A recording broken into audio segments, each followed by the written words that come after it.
Aujourd'hui, une vidéo un peu particulière. J'ai récupéré quelques meubles. Là, on voit une caisse de grenade, un étau que je dois aussi refaire. Bon, bref, j'ai récupéré des trucs qui envahissent petit à petit mon établi, garage, atelier.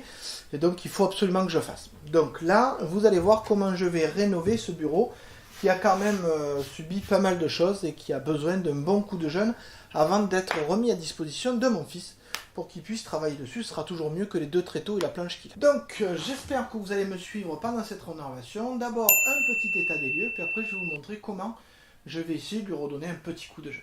Allez, c'est pas tout ça, au travail.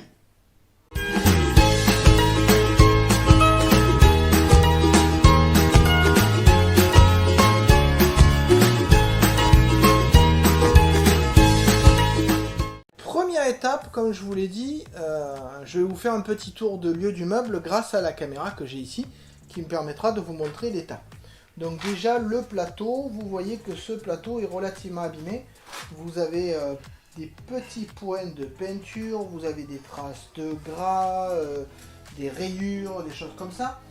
Ensuite, là, sur le bord du meuble, bon, ça va à peu près, hein, c'est le piétement en bas, bon, est un peu décoloré, bien évidemment.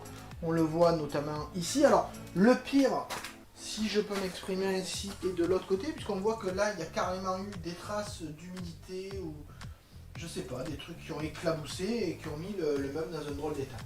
Donc, le plus gros du travail va être sur ce côté, et bien évidemment, sur le plateau que l'on voit ici. Donc, pour faire ce travail de rénovation, d'abord faire un peu de place, virer tous ces cartons qui ne servent plus à rien et qui m'encombre l'espace et l'esprit, hein, c'est incroyable. Et surtout, je vais sortir les éléments, les tiroirs, etc. pour l'alléger le plus possible et commencer à le poncer pour voir ce que ça donne. Donc poncer d'abord en 80, puis en 120 pour essayer de retrouver du bois sans les traces, sans les marques, etc. Le plus galère, bien évidemment, sera de poncer sur les bords, parce que le plateau, je vais commencer par le plus simple, sera à mon avis plus simple à faire. Alors, petit 1, faire de la place, petit 2, mettre la ponceuse en route. Alors, première étape, je vais poncer avec du grain 80 et avec un réglage grossier pour décaper. Je le rappelle, si vous ne le savez pas, que grain 80, ça indique combien vous avez de grains au centimètre carré. C'est-à-dire que si vous avez 80 grains de sable au centimètre carré, ils vont être plus petits puisqu'ils couvrent la même surface que si vous en avez 40. Ils vont être plus gros que si vous en avez 120, 160. Donc plus le chiffre est élevé, plus le grammage des grains qui sont collés sur le papier est fin et plus le ponçage est fin. 40, c'est vraiment pour de gros travaux. 80, vous commencez déjà pas mal à arracher la matière, mais vous n'allez pas trop creuser si vous faites attention. 120, 160, 180, 200, vous allez avoir un ponçage de finition. Donc là, je commence avec le réglage en rotatif, puisque je rappelle que cette ponceuse peut faire aussi bien de la rotation que de l'excentricité, donc être moins agressif. Donc on va voir déjà ce que ça donne sur le plateau.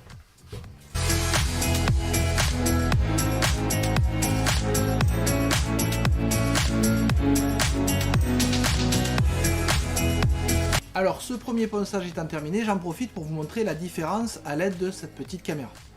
Donc si vous regardez le plateau maintenant, vous voyez qu'effectivement toutes les traces de peinture et le vernis d'ailleurs ont disparu. Mais par contre il reste encore les traces sombres, il reste des creux. Et il y a aussi des traces de ponçage. Alors pour éliminer les traces de ponçage, je passe ma perceuse en mode excentrique, ce qui va avoir un mouvement un peu différent qui va éviter les marques. Mais ça n'empêche qu'il va falloir que je continue à travailler pour faire notamment disparaître toutes ces traces noires.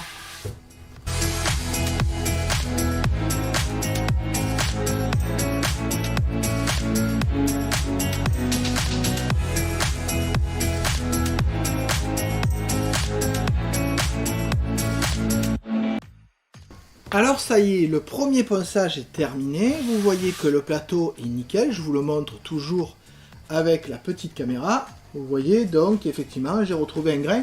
Sauf que je me suis aperçu que ce panneau était plaqué. Et comment je m'en suis aperçu? Parce qu'il y avait une zone un peu bizarre et quand je l'ai poncé, je me suis retrouvé avec une trace blanche, celle que vous voyez ici, qui correspond en fait au bois qui est en dessous. Donc je ne sais pas encore comment je vais rattraper ça. Parce que si la zone est partie, c'est que le bois de plaquage a été arraché avec le temps. Je sais pas si je vais en faire quelque chose, si je vais le délimiter, si je vais essayer de retrouver une teinte proche. Je sais pas encore. Toujours est-il que vous avez vu ce que ça donne sur le plateau. Donc maintenant, je vais passer au ponçage sur toutes les autres faces. Avant ça, je vais essayer quelque chose que je n'avais pas encore essayé. On m'a dit que pour faire un ponçage un peu fin, on pouvait passer un tissu humide sur le bois, humide, hein, pas trempé, juste pour que les fibres se redressent et refaire un coup de ponceuse derrière pour être sûr de bien tout poncer. Donc je vais essayer ça et on voit ensemble ce que ça donne.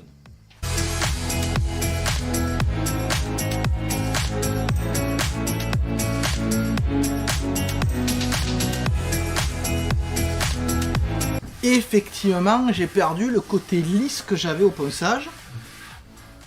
Donc je vais attendre, parce que j'ai mis trop d'eau apparemment, je vais attendre un peu et je vais poncer.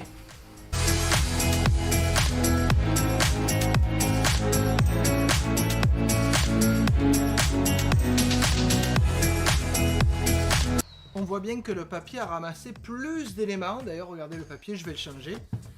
Et donc effectivement, il semble bien qu'humidifier le bois permette de redresser les fibres et d'en profiter pour poncer de façon un peu plus efficace. Bon, par contre, il faut évidemment du coup changer de papier. Cette méthode, vu qu'elle est assez longue, je pense que je ne l'appliquerai que sur le dessus pour avoir le fini le plus fin possible.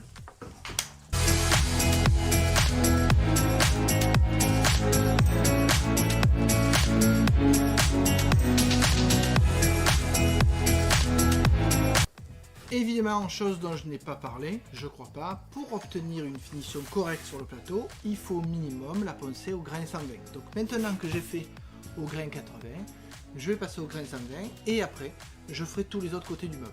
Bon, je vais pas tout vous montrer, on se retrouve une fois que tout a été poncé.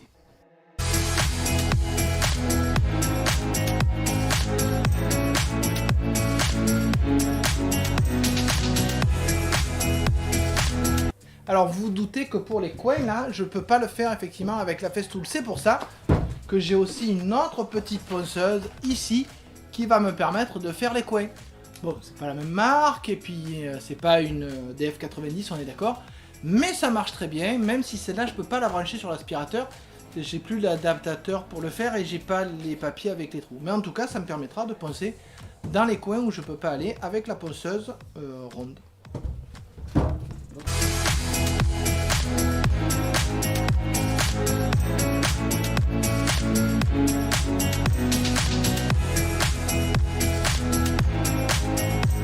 Pour la finition, je vais faire simple, c'est-à-dire que tout ce qui est façade du meuble, je vais le faire avec du Rubio monocote transparent.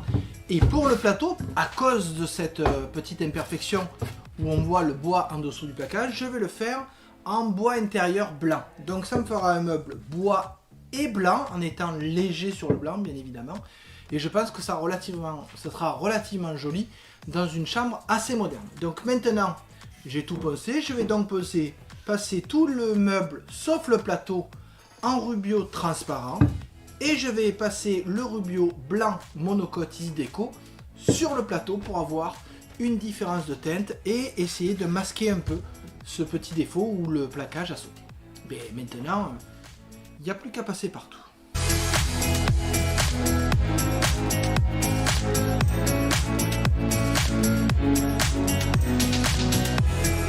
Alors juste pour montrer la conclusion de ce bricolage, on le voit ici, le bureau qui est directement en place dans la chambre de mon fils. Donc bon, il a bien pris sa place. On a pu récupérer en plus les étagères, il faut que j'y fasse une étagère de plus, et le meuble de tiroir. Donc on voit ici que tout est en place. Malheureusement, la tâche n'a pas pu disparaître malgré le fait que j'ai utilisé un colorant blanc, hein, elle est restée quand même. Bon, ça reste utilisable. Vous voyez qu'il n'a pas mis sa meilleure chaise. Hein. Sa meilleure chaise, elle est devant son ordinateur, là où il passe le plus clair de son temps. Oui, parce que dans son bureau, pas d'ordinateur. Dans sa chambre, pas d'ordinateur. Ça me permet quand même de voir mon fils. Sinon, il serait de longue ici. Alors, j'espère que vous avez aimé ce petit bricolage et qu'on se verra pour une prochaine fois quand je vous en montrerai un autre. Donc, je vous dis à bientôt.